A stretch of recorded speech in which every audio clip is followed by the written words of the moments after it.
Hello friends, today is 7th day of 8 am 18 days Bhagavad Gita reading spree.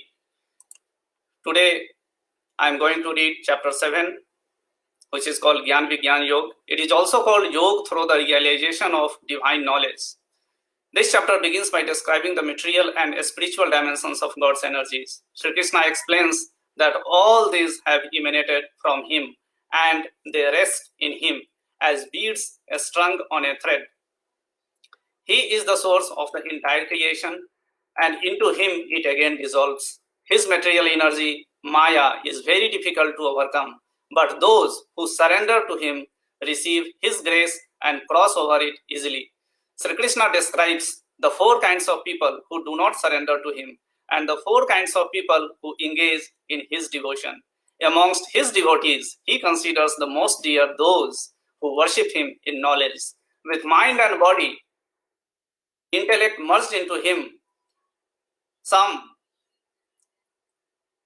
whose intellect has been carried away by material desires surrender to the celestial gods, but these celestial gods can only bestow temporary material fruits, and even those by the powers they have received from the Supreme Lord.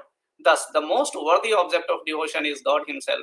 Sri Krishna confirms that he is the highest reality and ultimate attainment, possessing eternal divine attributes such as omniscience, omnipresence, and omnipotence. However, his personality is hidden by a veil of his divine Yogmaya power, and hence the imperishable nature of his eternal divine form is not known to all. If we take shelter in him, he bestows upon us knowledge of himself, and on knowing him, we also get knowledge of the self and the field of karmic actions.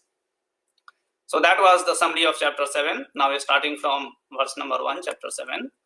The Supreme Lord said, "Now listen, O Arjun, how with the mind attached exclusively to me and surrendering to me through the practice of Bhakti Yoga, you can know me completely, free from doubt. I shall now reveal unto you fully this knowledge and wisdom, knowing which nothing else remains to be known in this world. Amongst thousands of persons, hardly one strives for perfection, and amongst those who have achieved perfection, hardly one knows me in truth. Earth, water, fire, air, space, mind, intellect, and ego. These are 8 components of my material energy. Such is the inferior energy, but beyond it, O mighty armed Arjun, I have a superior energy. This is the Jiva Sakti, or the soul energy, which comprises the embodied souls who are the basis of life in this world. Know that all living beings are manifested by these 2 energies of mine. I am the source of the entire creation, and into me it again dissolves. There is nothing higher than myself, O Arjun. Everything rests in me as beads strung on a thread. I am the taste in water, O son of Kunti, and the radiance of sun and the moon. I am the sacred syllable Om in the Vedic mantras. I am the sound in ether and the ability in humans.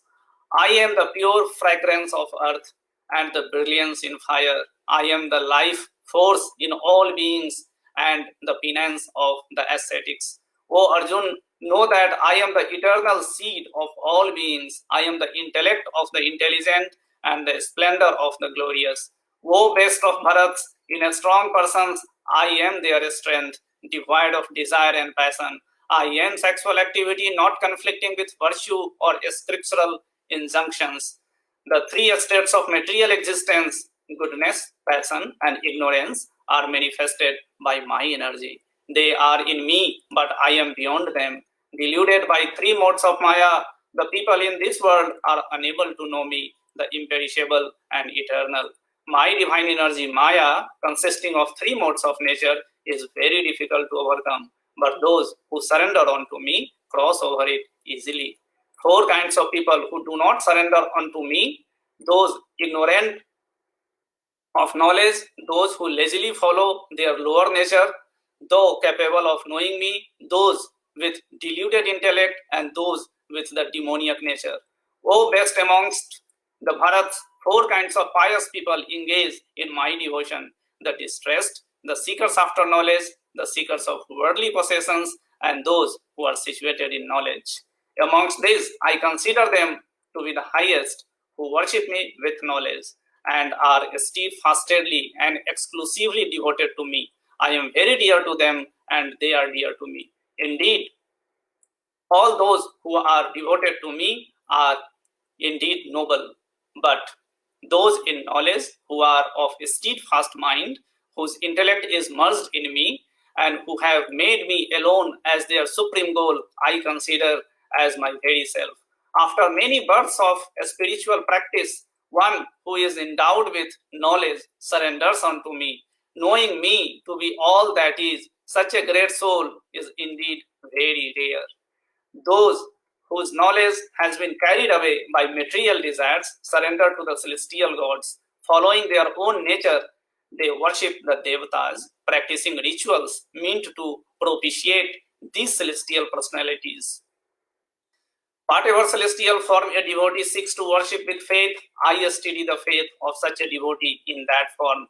Endowed with faith, the devotee worships a particular celestial god and obtains the objects of desire, but in reality, I alone arrange these benefits. But the fruit gained by these people of a small understanding is perishable.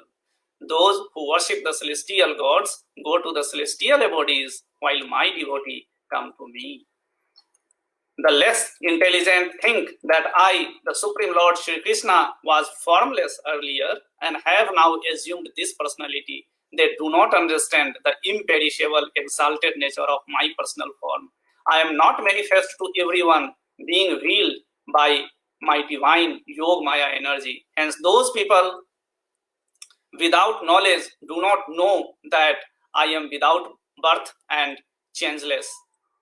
O Arjun, I know of the past, present, and future, and I also know all living beings, but me no one knows. O descendant of Bharat, the dualities of desire and aversion arise from illusion.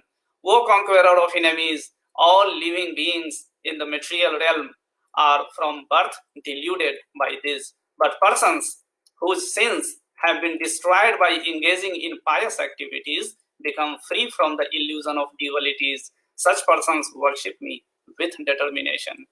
Those who take shelter in me, striving for liberation from old age and death, come to know Brahman, the individual self, and the entire field of karmic action. Those who know me, the governing principle of the Adhibhut, which is field of matter, and the Adhideva, which is the celestial gods, and the Adi Yagya, which is the Lord of all sacrificial performances, such enlightened souls are in full consciousness of me, even at the time of death. So that finishes chapter 7. Come again tomorrow 8 a.m. and we will do chapter 8 together. Thank you.